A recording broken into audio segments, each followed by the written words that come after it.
In this video I'm going to be showing how I installed cab lights on the top of my truck. I drive a 2003 Ford Ranger. This truck does not have the option from the factory of coming with clearance lights on the cab, and I always wanted to put them on, so last summer I just went and bought a kit for $25 and I installed it myself. Now I'm going to be showing you here how I did it. I'm not going to actually show you step by step how to do it because the project's already done and I don't really feel like tearing everything back apart just to show how I did it. So stay tuned. For this project, what you're going to need is some kind of a power drill.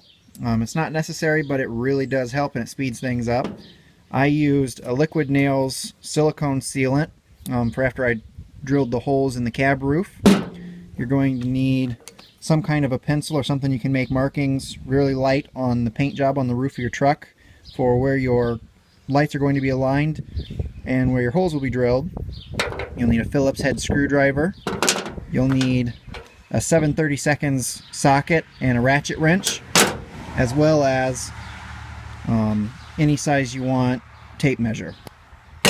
Now when I bought my kit came with instructions and suggested measurements for how close together to put the lights and how far from the A-frame and what have you.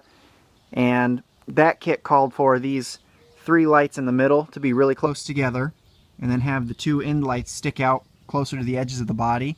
I didn't like that look. A lot of trucks come from the factory that way, where the 3 lights in the middle are closer together and the 2 on the end are out. I wanted them to be more uniform looking, so I spaced them all equally apart. And then you can't tell from this angle, but the middle light here is forward. The next 2 are about a ½ inch further back on the cab, and then the 2 on the ends are another ½ inch back further than that. So from above it's a slight V. When you're doing this yourself, the first thing you want to know is how far across the top of your roof is on your vehicle. That way you'll be able to know how far apart to space each of the lights from one another. After you have this initial measurement of how far across it is, I came in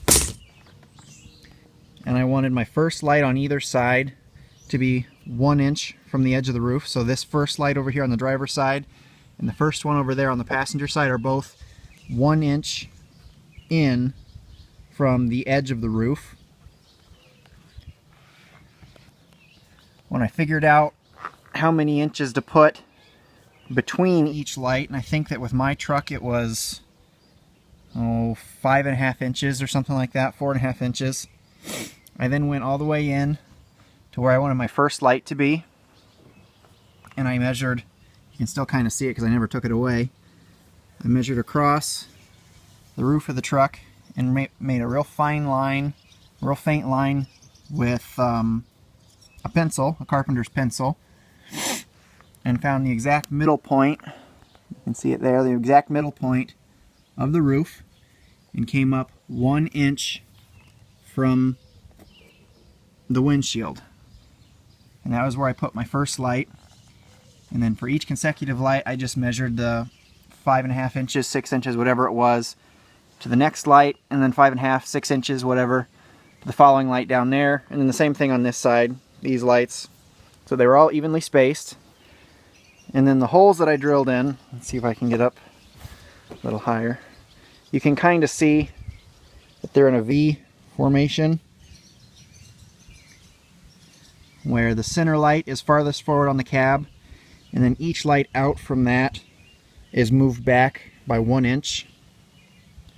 I don't know why I did that. I just thought it looked better, I guess. So after you've got where each light goes, you take your pencil and you just make a mark on the roof where you're going to drill your hole that anchors the light down. Before you can do any drilling in the cab roof, you need to drop the headliner out of the inside of the vehicle. If you don't drop that headliner, it's impossible to wire everything together.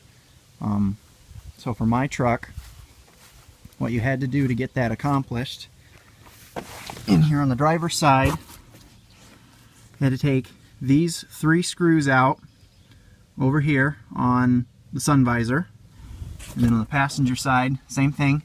Same 3 screws have to come out, and then this whole assembly here just falls down out, Once that's out of the way on both sides, the little clip holder deals for the sun visor, they just pull down out. They're just held in there by pressure.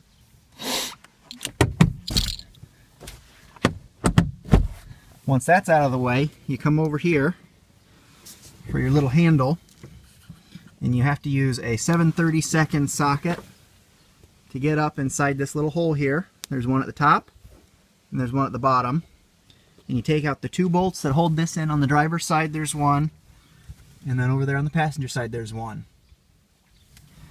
Once both of those are out, you then have to start peeling away the plastic trim that goes all along the inside of the vehicle. Goes all the way down to the dash there. Turn around behind. Goes along the top back here. You just peel it away, peel it away. It's got these little plastic poppers that hold it in. You just pull it out. It doesn't ruin them, it doesn't break them. Along the back window, you have to use that 7/32 socket to pull out the little clothes hangy where you hang your coat hangers and whatnot on. You got to pull that out. And then there's one little plastic pop holder right there. Once you've pulled away all of the plastic trim, the little pop holders and everything, you come up here to your light. You take the plastic shell off, and then there's 2 screws that hold the light in.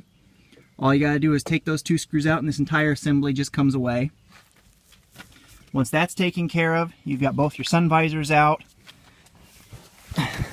You slowly start up here at the front, and you just pull down on the headboard and work your way around. There were a couple of catches. Right over here was one, and right over there was another. And the whole headboard just comes down out of the top. There's nothing to hold it up anymore. Each light assembly was the same, so there were 5 lights. This was the same process, just 5 times over. The light kit that I bought, each assembly was 2 parts. There's this outer plastic, this black plastic shell that sits on top of the actual metal frame of the light. The kit came with 2 screws for each light, and what you had to do is you just had to take your power drill, and wherever you had measured out and made your marks for where the holes were going to go in your roof, you had to pre-drill with a real small drill bit, and then the mounting screws for the metal base went into those holes. I didn't like that. I don't trust these kits, so I just went to like Ace Hardware and bought a pack of self-tap screws, and I just self-tapped each of the metal bases on. Once the metal base was on, this hard plastic covering goes over the top with a foam insulator underneath. Yeah, you can't really see it, but in that little crack there, there's a foam insulator, kind of like this one. And all that's to do is to keep it from rusting and corroding on the cab roof. But anyways, once I had that metal base in, I put the plastic cover over the metal base. And then it has, this one here is a grounded screw, so that, or a bolt, so that the light is grounded through this bolt and through the roof of your truck. You don't have to run the extra wires to ground it or anything, which I thought was pretty handy. But once all the assembly's together, this little foam insulator goes on just like so. Difficult to do with one hand. Then you just take the outer light case, it goes over the plastic assembly, and then you screw it into place. And each one of these was the exact same. Now, that little foam insulator in here is supposed to protect from rainwater, but as you can see, the kit that I bought, after a year of use, this foam insulator has shrunk and no longer keeps the rain out. So what I'm going to end up doing is taking my silicone and just putting a bead of silicone all the way around it and creating a new seal. Now what I did, after I had drilled the 2 holes in the cab roof and put my self-tap screws through, I siliconed the top of each of those screws on the top, and then up underneath this headboard I put silicone in there. That way the entire thing was watertight, no water could ever leak in. I won't have to worry about rust and corrosion in my screw holes. You can do whatever you think is, you know, pertinent. That's just what I wanted to do. Like I said, top and bottom, I put silicone on, and that was just for peace of mind so that I didn't have to worry about water getting in there and rusting out anything. Now once you did that, I have, you know, a light here, here, here, here, and here. With the holes that you've drilled through the top, there was one that anchors the whole bracket and assembly and everything to the roof, and the other one I used to feed the wires down in. And I just used suitcase connectors and connected all the hot wires together, and so the wire just runs right across the top in this little groove, runs right across the top of the truck over here to my driver's side. And then I ran the wires down the A column inside the plastic, and then it comes out. You can't really see it with all the stuff I've got back in here. It comes out right down here by where your VIN tag is up on the dash. Now, I don't care how pretty this looks. As you can see, I just left the fuses, the wires, everything exposed. I didn't feel like going through the trouble of hiding them and making it look pretty. This is my truck. It's a daily driver. I use it for work. Nobody else needs to see it, you know, and if they do and they complain, it's my truck, so don't bitch about it. It doesn't bother me. I did it my way. If I ever plan on selling this truck, then yeah, I'll probably take it all apart again and hide the wires and hide the switches better. I mean, I just went to Walmart and bought Velcro. And I just Velcro these to the side of the A column there. To each his own. I usually have a hat up here on my dash. That hides the wires good enough for me. I don't care. You might. Once you've got all the lights inline wired, and then hardwired into whatever switch you want. This was just a little switch I bought from AutoZone. It was like $1.50. It wasn't much.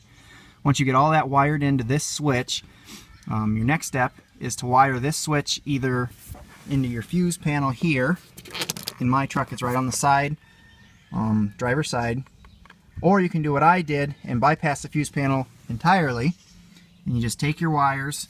And again, I didn't need it to look pretty. I just needed it to work. I just stuffed them down inside the trim. It comes out of the vehicle right there. Let's see if I can get it to focus better. Yeah, kinda. Anyways, and then I just stuck the wire down in between the quarter panel and the top of the hood. Just ran these wires all the way up inside of the engine compartment. And once it gets inside the engine compartment, I just hot wired it straight to the battery. So that switch is live whether the key's in the switch or not. Once you've got your lights installed, everything's screwed down, and you've got the wires all set the way you want, you've got your switch set, and you've got everything either wired into your fuse panel or up into the battery, the next step is you just got to put this headboard back in. It goes in the reverse. It goes in the reverse order that you took it out. So just pay attention when you take it out. It goes in the other way. Screw everything back in, fasten everything down, and project finished. Once you've got your lights on and your headboard reinstalled, everything put back the way it was, your finished product should look something like this, or however you arranged your lights, whatever, you know, pattern or anything that you wanted, it should look the way you want it. The biggest thing with this is you need to be happy with the final result. What I recommend doing before you go and drill any holes up here on your roof, stand in front of the vehicle and arrange your lights how you want them to look. You always want to do that, even after you've taken your measurements and made your markings for where your holes are going to be drilled. Arrange the lights so that you can see what the finished product is going to look like. Because once you drill those holes in the cab roof, there's no going back. You've already drilled the hole, it's already there. So just make sure that you, like I said, make sure that you visualize everything. You put the lights out on top before you drill your holes. This kit that I got is just an incandescent bulb kit. There's a whole bunch of different ones out there you can get. I got mine from an AutoZone auto parts store. They carry them at O'Reilly. They carry them anywhere you can buy any kind of auto parts. They range, usually these incandescents range from $20 to $30. If you go with the LED packages, they can range from $30 to $80 depending on brightness and how long the bulbs last and things like that. I didn't need anything that fancy. I just wanted to put lights on the top of my truck, so I bought the $25 incandescent kit, did it all myself. The worst part of this whole project was the amount of time it took to do it. I had never done this. I'd never installed a light kit of my own before, so it took me about 5 hours to get everything set up and everything installed, and a couple of hiccups along the way, but I'm really happy with the end result. The lights can be operated with or without the headlights. I didn't wire them to the headlight switch because I didn't feel like tearing my dash apart to dig into the wiring for my headlight switch. So you can do that if you want to. I didn't care to. So in the end, the biggest thing is just to be happy with your work. As long as you're happy, that's all that matters. What other people say in the end doesn't amount to a hill of beans. If you've got any questions or comments, feel free to comment down below. I'll address them and get back to you as soon as I possibly can. I'm not always online, but when I see them, I'll get to them. Hope you enjoyed this video, and good luck with your projects.